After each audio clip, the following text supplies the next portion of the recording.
RRR తర్వాత global range ఇమేజ్తో దేవర cinema చేస్తున్నాడు ఎన్టీఆర్. ఎట్టి పరిస్థితుల్లోనూ Koratala Shiva solid bounce back అవ్వాలని చూస్తున్నాడు. జనతా గ్యారేజ్ తర్వాత అన్ని లెక్కలు పక్కకు పెట్టేసి ఊరమాసుగా పాన్ ఇండియా లెవెల్లో ఈ సినిమా చేస్తున్నారు. జాన్వీ కపూర్ హీరోయిన్, అనిరుద్ మ్యూజిక్ అందిస్తున్నాడు. ఎన్టీఆర్ కెరీర్లోనే భారీ బడ్జెట్తో దేవర తెరకెక్కుతోంది. ఇప్పటికే రిలీజ్ అయిన గ్లిమ్స్ టైగర్ ఫ్యాన్స్కు పూనకాలు తెప్పించింది. ఒక్క మాటలో చెప్పాలంటే దేవరపై అంచనాలు పీక్స్లో ఉన్నాయి. పైగా RRRతో పాన్ ఇండియా స్టార్డమ్ అందుకున్నాడు ఎన్టీఆర్. మరి అలాంటి సినిమా థియేటర్లోకి వస్తుందంటే పోటీగా మరో సినిమా వస్తే అంతకు మించిన రిస్క్ మరొకటి ఉండదు.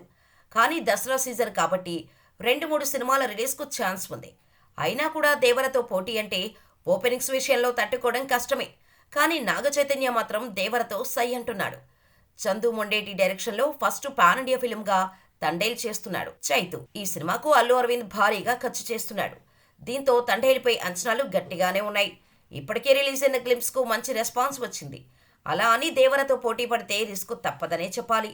తాజాగా దసరాకు తండేల్ రిలీజ్కు ప్లాన్ చేస్తున్నామని చందు మొండేటి చెప్పుకొచ్చాడు. ఇంకా అఫీషియల్ డేట్ అనౌన్స్ చేయలేదు.